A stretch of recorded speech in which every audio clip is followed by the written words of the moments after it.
hopefully his last life-risking adventures up and down the British Columbia coast, I guess all the way to Alaska, looking at tide pools, recording, photographing, videotaping the disaster, the catastrophic raping and pillaging of life as we knew it along the British Columbia coast. The soup of life is gone. It's gone. It can't regenerate. It's over. Tell us what's new in your travels and what you found. Yeah, you nailed it that time, Jeff, big time. It's shocking that, the snow is gone from all the mountains also, and so the rivers and no snowpack.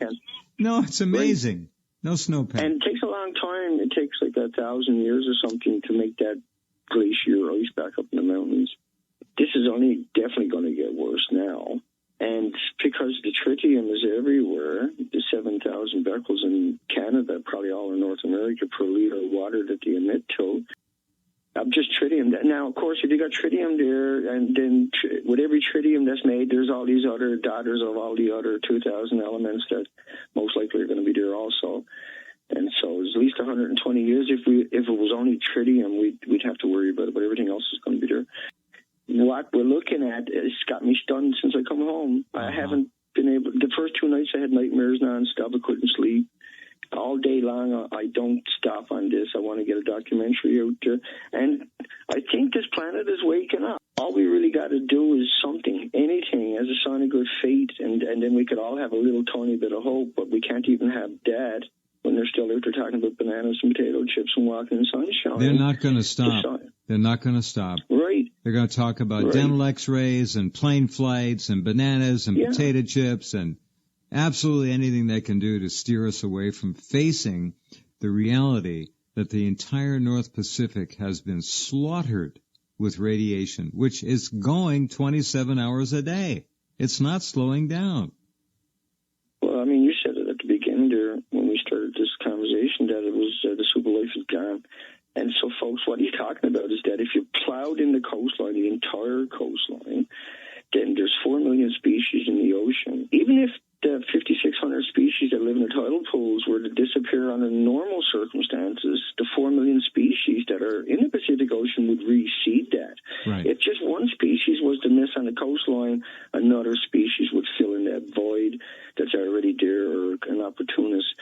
And that's the point of it, is that the ocean didn't, like you said earlier, did not recede its coastline, folks. And so a glass of water, anybody who's not familiar, would have 1 billion creatures in it, and 75 to 100 million of them are the phytoplankton, the bases, the food chain, the oxygen, the carbon sequestering chains.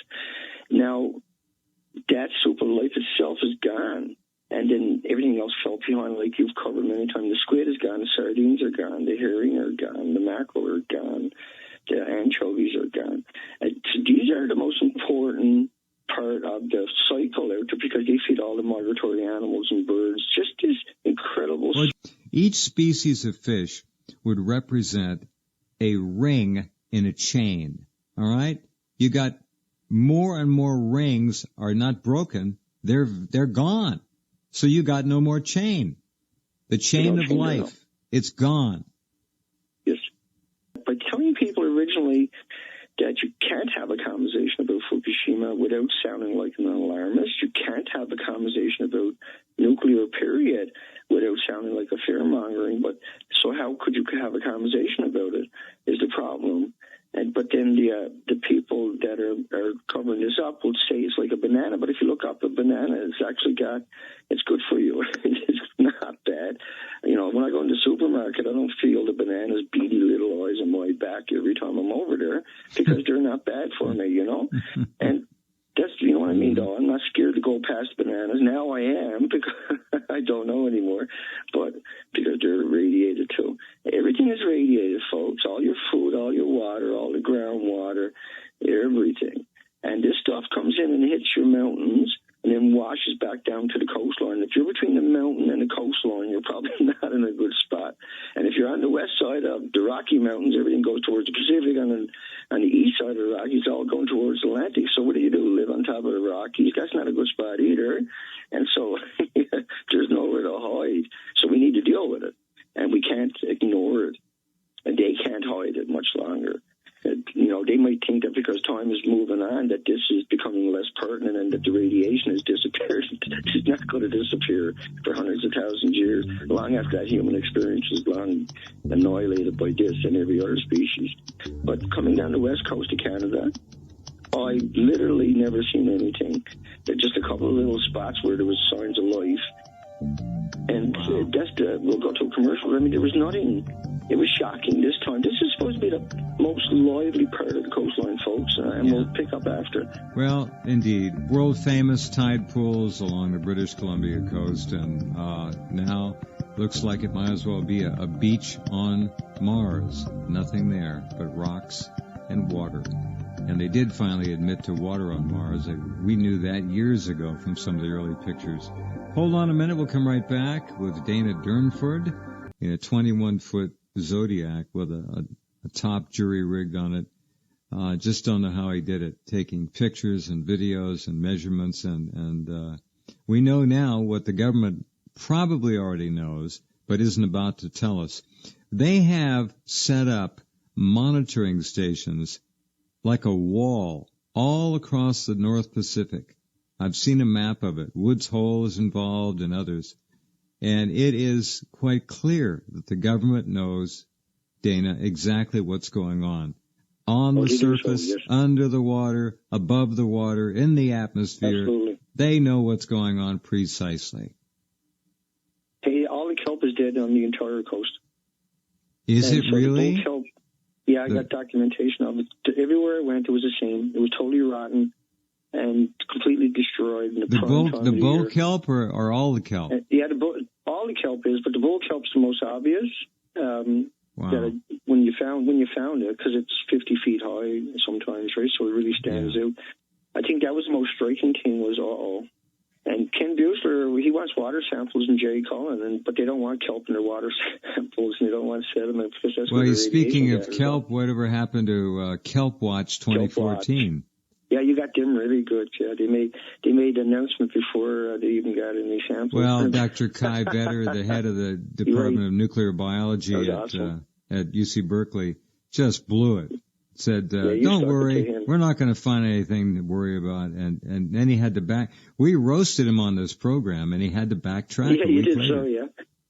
The word is getting out there. I must admit, this trip in particular, everybody mentioned Fukushima to me. Everybody told me what they thought happened to the coastline. All in the little towns. In the little communities with like 100 people, 200 people. You know, they're all going to disappear. Where are they going to go? What are they going to do? Just sell gasoline to the tourists who drive up there to see nothing? I don't know. There's no tourists up there because there's nothing there. And so all the tourists, and I talked to a lot of them people out there on the boats, sports fishies, and they burn big monies on little tiny boats and big boats. And a lot of them were curious of what I was. Who was this nuclear proctologist.org? You tied up at all these wharf. There's a lot of, I'll do it again if there's an event, don't get me wrong. There's not going to be many more mass mortality events because there's nothing left out there. Whatever's left out there is dying off now, and we'll see mass mortality for maybe another 2 years if we're really lucky, unfortunately. What a crazy thing to say. But I mean, that'll be the end of it. I don't suspect we're going to see whales past 2018 because there'll be nothing left for them to eat. They're cannibalizing each other out there now. That the fishermen were telling me that they're not puking up the squid or the sardines or the herring on their boats. The offshore guys were telling me that. I see fishermen, they told me that was the end of it for them. I'm all about anyway, is taking a moment. And he worked it out in an hour. See, that's what I mean, that people are intelligent enough. Once they understand there's an issue and they get an opportunity to get some real data, they can make up their own mind. Yeah, if you can, I want the people to understand this is already manifesting itself profoundly all along the coast of BC. And it's moved inland, all right? And I mean this to the extent that you're not finding insects. And I'll never forget the day on this program when Dana told us, he said, nothing on the windshield, nothing on the front of the car. Hardly worth wiping the windshield off when you filled up. He was driving up at that point. And other people said the same thing. No insects means no birds. And I got reports from right across North America since then through the emails, correspondence, lots of pictures of people driving across the country and taking pictures of their bumpers and sending it to me. Frightening. Just frightening. Wow. Yeah, no, symmetric rapidly throughout the coastlines. So it's spreading inland. At least 200 miles heavily, because that's where the salt deposits. Salt's liberated the same way through the convection evaporation of the ocean. Huh. And it travels. So insects up to 200 miles inland are acclimated to more salt in their diet, but after that, the pH of the soil was pretty regular. Mm-hmm. And so you can never get away from it, but at least you can get away from that onslaught from the Pacific itself. That's how I see it. Yeah. I truly see it, and I truly believe in that 100%. And I truly believe, that now we got them. These guys are running scared at this stage, and, they can't hide much longer. And they're just willing to say anything. That's why I say that's because they say the most ridiculous things at this stage now in utter desperation. And there's no uniformity like there was for the last 70 years where it was banana potato chips walking in the sunshine and getting on an airplane. Yeah. And, because that's how they fooled everybody. And that's not going to last much longer because people are asking them those questions all the time now. In the comment sections on every story, people are pounding them. Uh-huh. Anything that might be Fukushima related, you'll see people in Fukushima. So anybody that's reading any of these stories is going to see the words Fukushima, and probably that's why it's really, truly spreading. And I find people are being more articulate in all the sections. I have not seen one mainstream media clip about Fukushima in months. Nothing. It doesn't exist. Now, the people that you're working with and you're educating with your website and your appearances here and what we try to do at Rense, those folks, you folks, are in the minority. You get it. You understand. This is not going away. It's only getting worse. And it's going to continue. No, and we're going to see deadly effects among the human population in the next 2-3 years. It's building up right now. These people will not stop eating out of the ocean. They just don't know any better. There must be an awful lot of fishing boats for sale. Everything failed on the coastline this year. Every industry failed. Every single one of them. Yeah. And everybody kind of gets it, I think, this year. The last couple of years, they've been thinking about Fukushima and wondering was it going to impact them. But this year, there's no doubt about it at all. And there's no snow in the mountain. That's a sobering thing. Everybody in the communities all recognized that. Everybody I mentioned that to literally said, yeah, what's that all about? Every single person there. But they said we can't find any information about it. And so the media won't even mention, how the global warming. They would be all over it. Oh, you melted all the snow in Canada and the Rocky Mountains and everywhere else. That's quite right. They've been screaming as we're going to melt all the glaciers. We finally did, and you won't mention it because it's Fukushima, because it's the tritium. There's so much of it. Like I said earlier, 7 million becquerels in a cubic meter in your hot tub, and that's falling on the mountains. It's supposed to normally, be part of the snowpack 1,000 years down the road. Instead, it won't allow anything to crystallize, like Yoshi's saying, which was, really astute, because there is so much of this tritium. It's been, if you go look up those headlines, you'll find all kinds of the massive amounts of tritium got released. Tell us what, for our listeners who don't know, tell us why tritium is a worry. If you go way back into the studies, and tritium, before the PR firms were created, say, for instance, when it was all, it was all hype, everybody was in on it, and all the media was just coming out and brain about it and everything else, and the Ruskies were going to got to get the nuclear weapon. So everything was focused in on. Now it's not about that anymore. Now it's about cover up over the last 70 years. And so tritium has been attributed to 8% of children back then that were dying. Turn the music down just a little, please. Okay, thank you. Go ahead. From the nuclear detonations, 8% of children back in those days was attributed to that, to the real scientists. And the list goes on again to the human and animal populations of those episodes happening. Yeah, I didn't realize it was the end of the show, Jeff. I'll let you go. You're fat. No, you go and you get some rest, and happy birthday again, Dana. Thanks so much. It's a strange night for me. Thank you, my friend. Good night, everybody. Talk to you next week. All right.